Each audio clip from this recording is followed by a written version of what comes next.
So it's actually been more than 2 years since I've shot with a Fuji camera. The last Fuji camera that I shot with or did a review of was the X-T4, and I really like that camera. It solved a lot of problems for me that I had with the previous Fuji cameras like the X-T3. But it wasn't an X-H1 successor, but this is. So the X-H1 was definitely my favorite form factor when it comes to like body design out of all the Fuji cameras.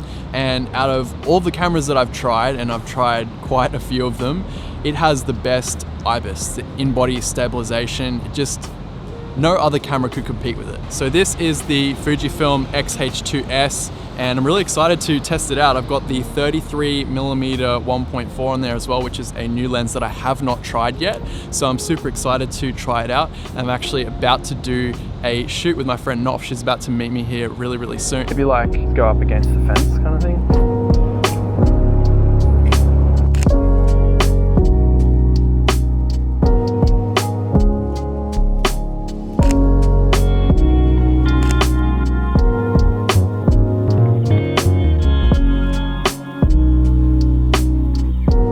Maybe if you go further down, yep, stop there, that's good.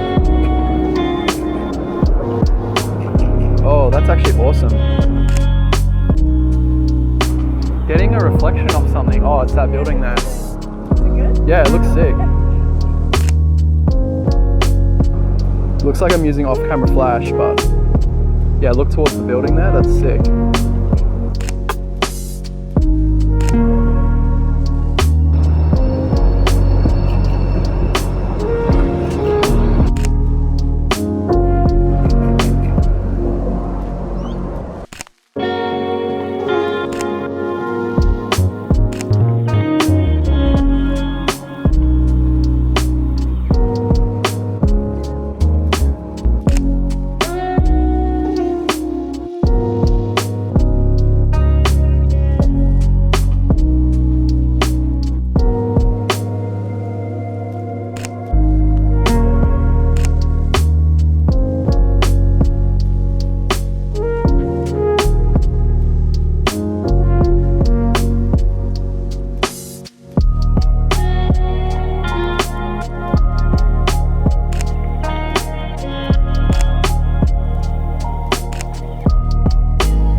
All right, so first things first, I want to say a massive thank you to DigiDirect in Brisbane for loaning me this camera. They're pretty much my go-to for all my camera gear while I'm here. So if you are in Brisbane, make sure you check them out. I absolutely love the photos that I was able to create with the Fuji X-H2s, and even the JPEGs look amazing. There's no shortage of dynamic range, and this 33mm 1.4, when you're shooting at 1.4, gives you really great separation from the background. So that was one of the biggest factors when I started shooting more photography. I wanted to go back to a full frame sensor so that I could get a shallower depth of field, because I just really like that dreamy look. And this still is an APS-C sensor, no changes there. You're still going to get the same amount of depth of field as you would with previous Fuji cameras. It's just not as shallow as you're going to get with an equivalent lens and equivalent aperture with the full frame. It's just a physical limitation of the size of the sensor. Ergonomically, this is definitely my favorite Fuji camera. I really like having a nice large grip to hang on to, so this definitely has that. It's probably around the same size as my Canon R6 or my Sony a7 IV, so that's really interesting to note. The only thing that really tripped me up with the design of this camera was having the playback and the delete buttons on the other side. So your hand is on this side and these buttons are over here. So when you're flipping through images, you kind of have to use two hands to really get around the camera. So that was something that I had to get used to. One other thing that I noticed coming from these other cameras that I just mentioned is that they actually have a dial or a wheel that's dedicated to all three ISO, shutter, and aperture. On this camera, you can change the front and rear dials to do aperture and shutter speed and switch them over. but there's no real way to assign ISO to either of these wheels. I just could not find it in the menu. If you have an X-H2 and you know how to do it, please leave it down in the comments section below and I'll pin your comment. But that was kind of frustrating to me because they've got this great wheel on the lens that, you know, you can use to change your aperture. I mean, that's fantastic. That's kind of what it's there for.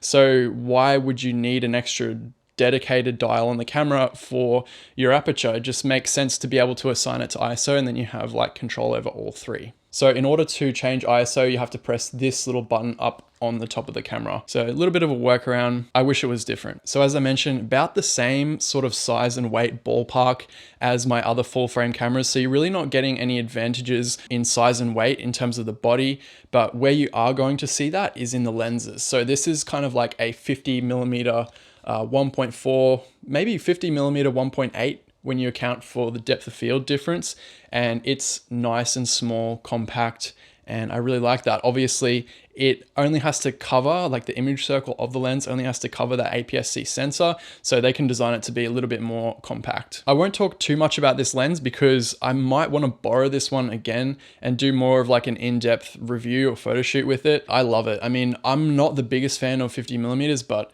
I don't know, there's something about this lens, it just felt so comfortable to shoot. So yeah, I'm really interested in trying this one out again. It's definitely very, very sharp. It tends to focus really, really well. And speaking of autofocus, I found that the eye tracking on the Xh2s worked really, really well. It's definitely a step up from the other Fuji cameras that I've tried. While I was actually shooting, I didn't notice the autofocus hunting around too much. It was fairly good. It's sort of stuck onto Noph's eye.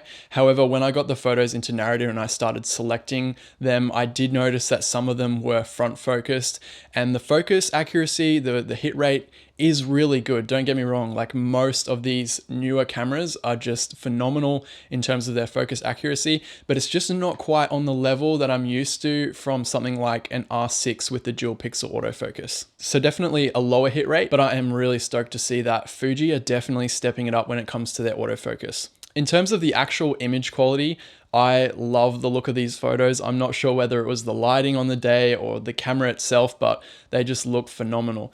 There is quite a lot of detail in these files, but it wasn't the resolution bump that I was hoping for over the Xh1. One interesting thing that I found when I was editing the photos in Lightroom was that the sharpening performed much better than the other X-Trans sensors that I've tried to sharpen in the past. And I'm not sure whether it's the software that's been updated that's responsible for this or the camera, but that was definitely good to see. You will still get some weird worming artifacts when you pump the sharpness all the way up with the Xh2s.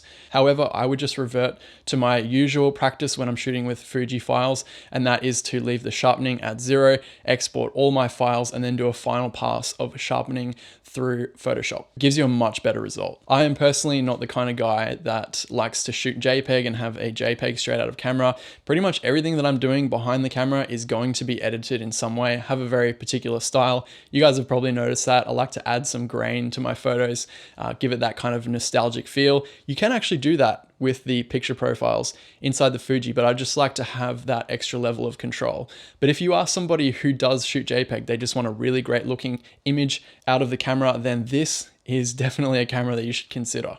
And of course, if you shoot RAW alongside the JPEG, which is what I did, you can also go back to those RAW files, and in Lightroom, you can choose another film simulation to output to. So moving on to video now, you guys would have already seen just how beautiful the video coming out of this camera is. The 4K 60p is just gorgeous. I shot an F-Log with the 320 megabits per second H.265 codec, which is also 422 sampling and 10-bit color. Sorry, I'm reading off my notes here because I can't remember all that information. There are also no color blocking artifacts in this mode that I could see, so that's really great. I thought that I might have to go up to a ProRes in order to eliminate those with the much higher data rate. That's great news for me because in the past, I really wanted to shoot F-Log. I wanted to take advantage of that dynamic range and then color grade the footage, but I ended up just using HLG because with those 8-bit low data rate codecs, you would get to see like kind of this purple and green blocking in the skin and in the midtones, and it was just not very nice. I used DaVinci Resolve's color transform to convert from F-Log to Rec 709. Then I added the Burley LUT at 70% on top, as well as some film grain. The video quality coming out of this camera is reason enough for me to want to go out and pick up something like this. I really like the colors straight out of camera. In fact, I like them much better than the colors that the Sony a7 IV produces. The 6.2K open gate video mode is really nice to have as well. You get a 3:2 aspect ratio, so you get a lot more room on the top and bottom for cropping and stuff like that. I tried the full HD 120p and 240p as well. The 120p I think looks fantastic. The 240 is a little bit softer, but it's still pretty usable. You do also have the ability to shoot 4K at 120 frames per second, which is awesome, but it does force an additional crop. So when you add the 1.5 times crop of the APS-C sensor with the crop of the 4K 120, you get roughly a 2x crop over full frame. So what is my final verdict on the X-H2s? I absolutely love this camera. I love the photos. I especially love the video quality, and I'm really excited to try it out again in the future. Let me know what you guys thought of the photos as well. I'd be really interested to hear, especially if you are planning on picking up an X-H2s. If you like the way I edit my photos and you want to get a similar result for yourself, you can also check out my Lightroom preset pack, which is linked down in the description below. I hope you guys enjoyed this video. I hope you got something out of it, and I'll see you guys in the next one.